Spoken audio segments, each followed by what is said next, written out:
Late Monday night, Congresswoman Alexandria Ocasio-Cortez found herself in some hot water when she said this about the migrant detention centers at our borders. The United States is running concentration camps on our southern border, and that is exactly what they are. I want to talk to the people that are concerned enough with humanity to say that we should not, that never again means something.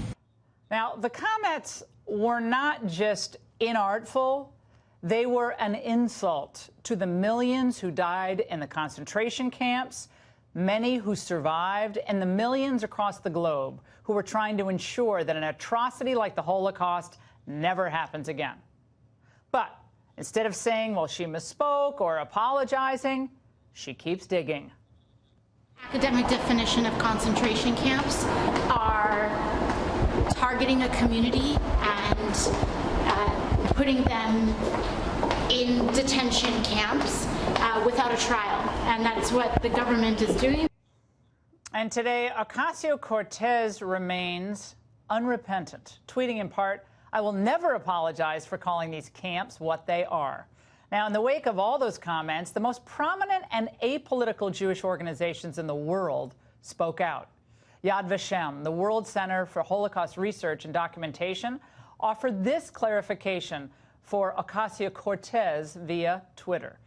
AOC concentration camps assured a slave labor supply to help in the Nazi war effort, even as the brutality of life inside the camps helped assure the ultimate goal of extermination through labor.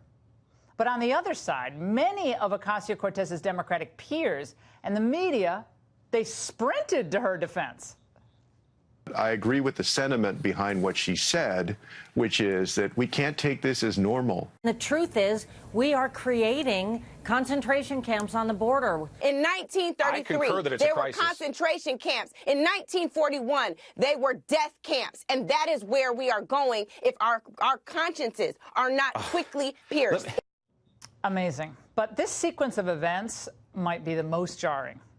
When Republican Congresswoman Liz Cheney suggested Ocasio-Cortez learn her history, MSNBC host Chris Hayes stepped in for some, what does the left call it, mansplaining, telling Cheney, quote, "If you spend a few minutes learning some actual history, you will find out that concentration camps are different from death camps and have a history that both predates and extends far past the Nazis."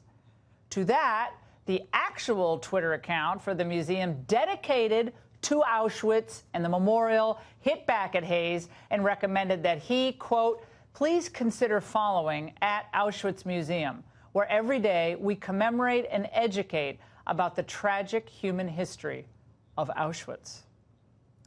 Now, one might think being called out by one of the more solemn historical museums on the planet would have stopped him in his tracks, yet hours later on his show, Hayes invited a guest on to play defense for him.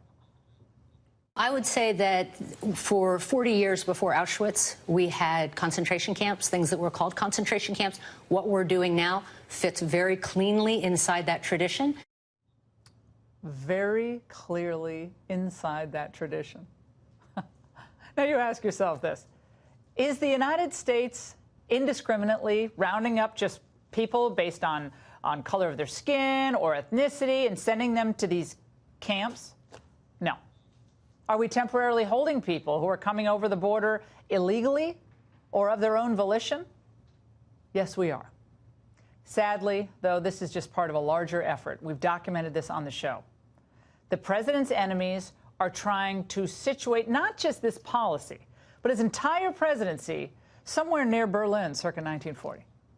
Now, here's an illuminating conversation between CNN's Chris Cuomo and Don Lemon about the network's decision to cut away from Trump's 2020 re-election launch last night. Think about the despicable people we've had in history. Okay, now I'm going to use an extreme example. Think about Hitler. If you could look back in history, would you say, well, I'm so glad that that person was allowed a platform so that they could spread their hate and propaganda and lies? Or would you say it probably wasn't the right thing to do to spread that because you knew in the moment that that was a bad person and they were doing bad things? Not only were they hurting people, they were killing people. It starts with little lies, that become bigger lies?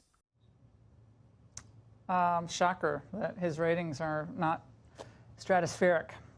Now, it's so transparent, what they're doing. And it's actually sad. It's infuriating, but it's also sad. I mean, these people can't be this dumb, okay? So the only thing you can think of is it's just really pernicious, which is really depressing. Within 24 hours, just as the president announced his 2020 relaunch, Democrats and their media allies are hurling attacks against this administration that conjure up some of the most horrible atrocities ever committed against humankind. So for the left, when you don't have an argument, what do? Well, slander will always do.